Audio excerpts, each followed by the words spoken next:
Great. Magandang umaga po sa inyong lahat at sa una pong katanungan ay ano po ba ang programa o proyekto ng national government particular sa housing or settlement project ng national government. So sa kasalukuyan po ang lungsod ng San Jose del Monte at particular ang Barangay Muson ay isa sa napili po ng National Housing Authority at ng tanggapan ng Pangulo ng ating bansa na pagdalhan ng mga kababayan po natin na nakatira sa mga creeks, mga waterways na kung saan ay dahilan ng mga pagbaha sa Kamaynilaan. Under the Presidential Decree number 757, ito ay nagbigay ng mandato sa National Housing Authority, isang national agency na inatasan ng pamahalaang nasyonal na mga siwa ng pagre-relocate ng mga mahihirap nating kababayan, partikular na nga yung mga nakatira sa mga creek na siyang ang dahilan ng pagbaha sa Kamaynilaan. So sa kasalukuyan, ang Barangay Muson ay yung tinatawag pong San Jose del Monte Heights ay isa nga pong housing project ng national government kung saan ay may 4,006 na bahayan ang ginagawa para po sa mga nasabing informal settlers from nearby cities ng ating pong lungsod. So, bakit po ito ay patutupad? Sino po ba magbe-benefit? Yun nga po, katulad ng aking nabanggit ay ang mga informal settlers po na particular yung mga nakatira sa waterways na siyang dahilan ng pagbaha sa Kamaynilaan. Paano ito maapektuhan ng komunidad? Sa kasalukuyan, bilang paghahanda, noong una pa man na ito sana'y ayaw payagan ng pamahalaang pambarangay ng Muson, ngunit dahil nga sa ito'y proyekto ng national government ay wala tayong magagawa kundi sumunod at tumupad lamang sa mandato ng national government. At since nahandyan na yung nasabing proyekto, ay malaki talaga ang naging epekto. Aking itong tinitignan ng positibo at negatibo.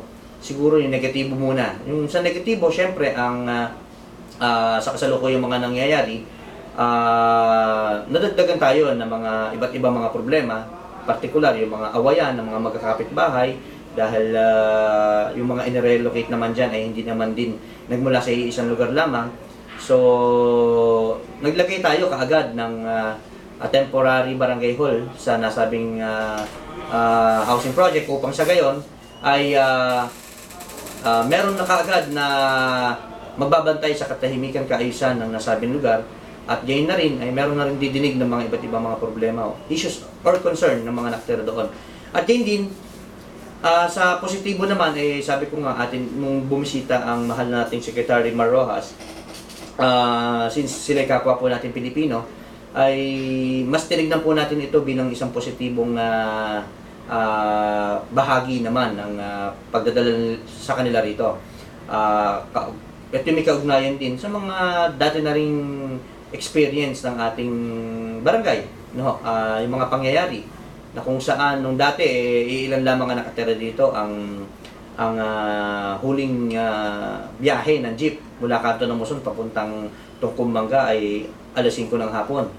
So, dahil sa pagdami ng tao, yun din yung pagdami at pag-usbong ng iba't ibang mga negosyo at pagsiglan ng isang komunidad.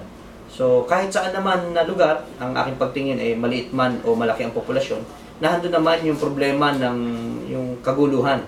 So, ang dapat lamang sigurong gawin ng gobyerno ay humanap ng mga solusyon o mga proyektong makatutulong para sa pagsugpo ng iba't ibang mga krimen. So, sabi ko nga, yung positibong pagtingin doon, kung ang isang establishment dati nakakabenta ng 10 tinapay o isang bakery nakakabenta ng 10 tinapay sa loob ng isang araw, since nadagdagan ito ng humigit kumulang 5,000 pamilya, ay may pagkakataon na lumago ang kanyang hanap buhay dahil mas marami yung bibili.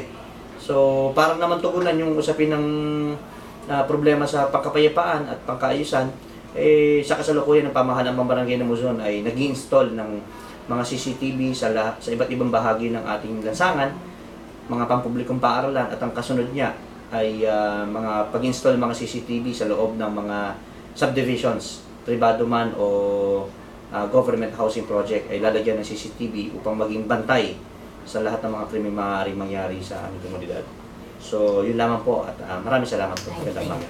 Thank you. Kunan mo kami ng picture.